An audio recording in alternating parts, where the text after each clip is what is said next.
Are you ready for pain? Are you ready for suffering?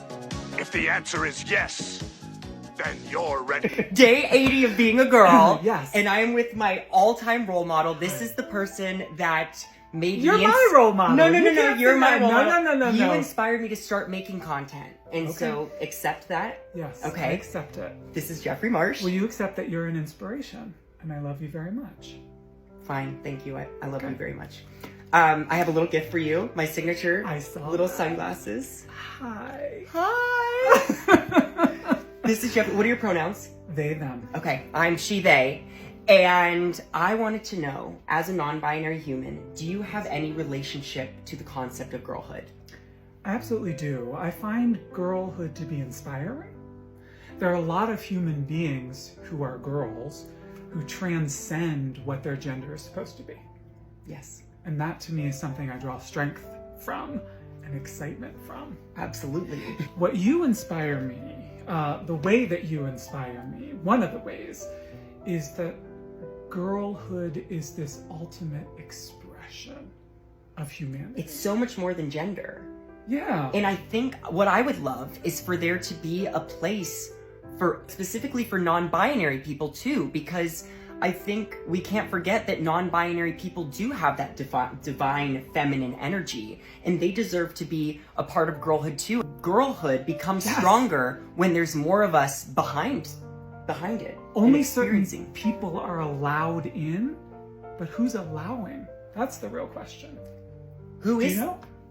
I don't. Maybe there isn't one, and maybe that's Maybe the there beautiful isn't one. part of it. This is the longest video ever.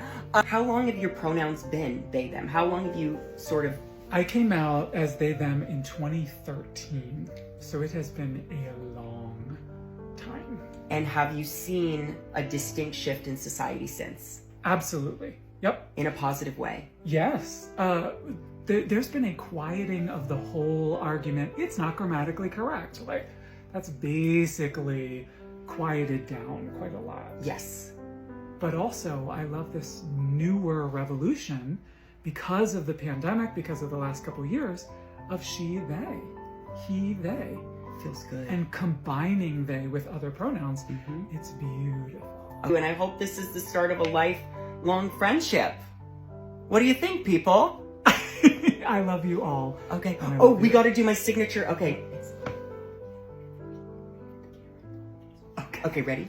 Love ya! Bye! Mwah. I'm a super straight and I don't date somebody who uses those pronouns. Alright, today is International Pronouns Day, so let's talk about pronouns. It's important to note that despite the fact that the super straight people say they won't date people with pronouns, everybody uses pronouns. And it's especially important that we use the correct pronouns to refer to people. I'll remind you that most cisgender people who are not transgender, don't like to be misgendered either. If I walked up to a man and I started calling him she, ma'am, and miss, that person would probably be pretty upset with me. And for trans people, it can be even more painful to be misgendered or called the wrong pronouns. It drags forth this history of being seen as somebody that we're not. Some people consider misgendering an act of violence because it's that painful. You might be thinking, wait, but I didn't do it on purpose. If I step on my partner's toe and I break it and she says, ouch, her toe is still broken and still hurts no matter whether or not I meant to step on her toe and break it or not. The same is true for when we misgender people. We might not mean to hurt them, but we still do, and we need to apologize for that. One of the primary ways we can prevent misgendering people is actually presenting our pronouns when we introduce ourselves. This will lower the chance that you'll misgender somebody because you'll know their pronouns. So when I introduce myself, I say, hi, I'm Skylar. I use he, him pronouns. How about you? I put my pronouns in my Instagram bio, they are in my Zoom handle, they're in my email signature, and I encourage you all to do the same. This is a crucial way that we stop assuming how we look equals who we are, and we create a safe place for transgender and non-binary people to share our pronouns too. So introduce yourself with your pronouns. Put them in your bio right now.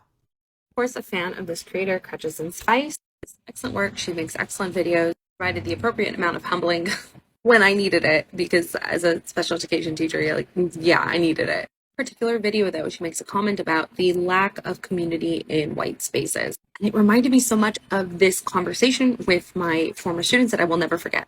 They do a good job, like they do a good job, you know? Anyway, we just read like an excerpt from Lord of the Flies. TLDR, British white boys get stranded on an island and start losing their mind and go crazy as their society breaks down. My kids hated it. They hated it. They didn't get it. I mean, I should note, teacher in Hawaii. Most of my students were like fishermen or hunters, pigs in particular, and they were just completely baffled why this group of boys could not make shit work. I remember one kid in particular. The only way that story makes sense is if those kids are white. Jaw drop because it was so true. Like here I was trying to be like, this is a great piece of literature. You'll love it. They rightfully destroyed it.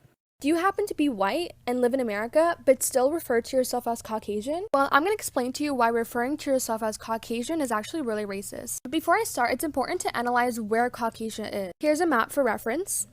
So basically, a German scientist in 1772 went on a quest, and he basically analyzed a skull from an African American man and a skull from a Caucasian man. And his theory was that African Americans are inferior because of the shape of their skull. He analyzed a Caucasian man, an African American man, and this animal. In this ranking that he did, the Caucasian man was the sexiest. And yet many Americans still refer to themselves as Caucasian, even though that word is rooted in deep supremacy. This also stole the ethnicity of a whole region of people. And in conclusion, the word Caucasian was never meant to correlate with the word white. If you made it to the end, you probably enjoyed the video, and so now you have to follow me. Okay, bye. Here's your reminder that fat phobia is rooted in racism. As always, if you haven't read this book, go do that. The main thing to understand is that for the last 300-ish years, white folks have been marketing fatness as a black trait. And this is regardless of whether or not black people individually were actually fat. That was irrelevant. The message they spread was that black women specifically were ravenous and uncontrollable, and these barbaric traits made them fat. On the flip side, thinness was marketed as a white trait. Again, regardless of whether or not individual white people were actually thin, that was irrelevant. The idea was that white women specifically were refined and restrained, and this led them to having delicate, thin bodies. Over the years, these messages have become more subtle, but even today they are still very prevalent in conversations around race, health, capitalism, and poverty.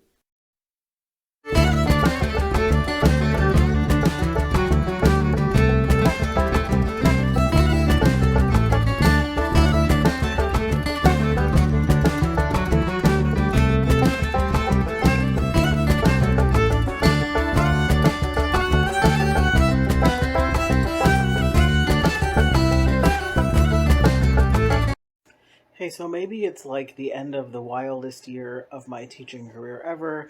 Maybe it's just like the general living in late stage capitalism. I'm not really sure, but I can't do anything. My school year ended 2 weeks ago, and I have grad school assignments. I have stuff I'm working on for the state.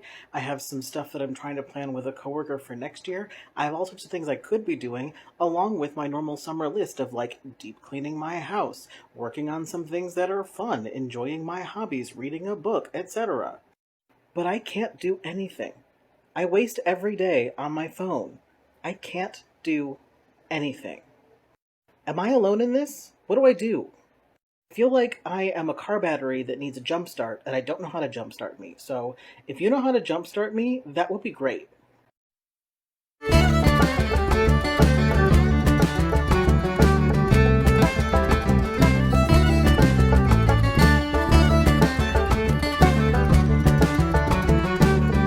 No, God! No, God, please, no! No! No! No!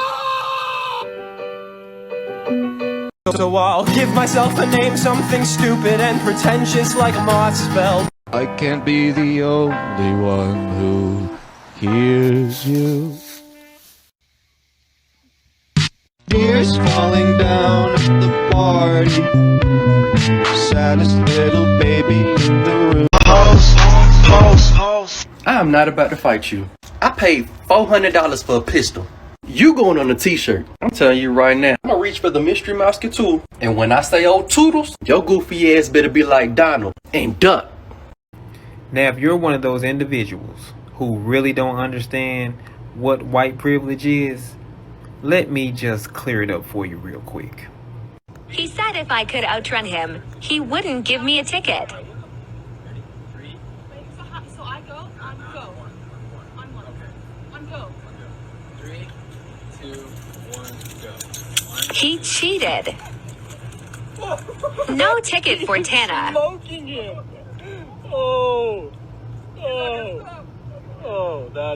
At Tanner Smith 21. This you. Yeah, I thought so. I'm happy to see that you can cash in on your 4.4 white privilege speed and not get a ticket or get shot. But you know what I find troubling is that people that look like me, when we run from officers during a traffic stop, we usually end up shot or dead. But they'll tell us that white privilege ain't a thing.